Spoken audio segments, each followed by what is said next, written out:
जब से ये खबर सामने आई है कि दीपिका कक्कड़ इब्राहिम को ट्यूमर हो गया है, जब से दीपिका कक्कड़ इब्राहिम अस्पताल में भर्ती हैं, उन्हें लेकर तरह तरह की खबरें सामने आ रही हैं।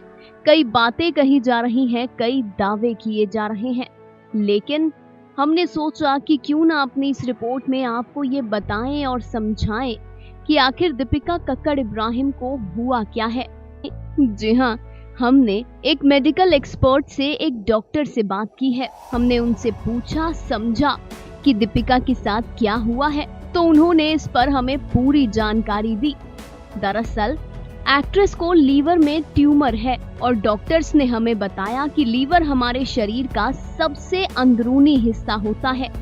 लीवर में जब कोई गांठ या असामान्य बढ़ोतरी होती है तो उसे लीवर ट्यूमर या हेपेटिक ट्यूमर कहा जाता है। इसी तरह से दीपिका के ट्यूमर में भी एबनॉर्मल ग्रोथ हो गई है। एबनॉर्मल ग्रोथ सेल्स की ये दो तरीके से होता है। पहला बिनाइन ट्यूमर, जिसमें कैंसर नहीं होता, ये सिर्फ ट्यूमर होता है, लेकिन अगर ये ट्यूमर बहुत बड़ा हो जाए तो शरीर में तकलीफ देना शुरू कर देता है। और दूसरा मैलिगेंट ट्यूमर। मैलिगेंट ट्यूमर घातक हो सकता है, ये कैंसर हो सकता है जो आसपास के अंगों में भी फैल सकता है, शरीर के दूसरे हिस्सों तक भी जा सकता है। बात अगर दीपिका की करें तो डॉक्टर ने हमें बताया कि दीपिका को बिनाइन ट्यूमर है। डॉक्टर ने कहा कि अगर ट्यूमर छोटा है और लिवर ठीक से काम कर रहा है तो सर्जरी से ट्यूमर को हटाया जा सकता है।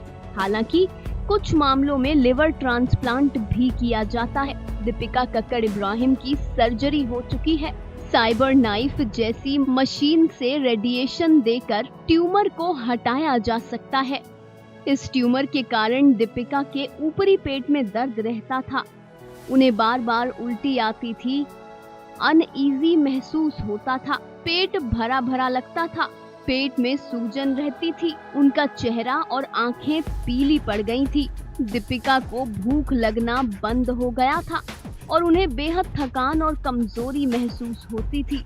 जी हाँ, ट्यूमर सर्जरी ने दीपिका के शरीर को कमजोर कर दिया है और फिलहाल एक्ट्रेस का ध्यान रखकर उन्हें पूरे तरीके से रिकवर करने की कोशिश की जा रही है। ये थी दीपिका की तबीयत के बारे में, उनकी बीमारी के बारे में पूरी जानकारी।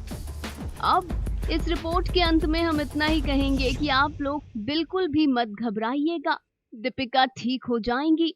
आप लोगों को बस प्रार्थनाएं करने की जरूरत है, दुआएं करने की जरूरत है। Final cut news desk.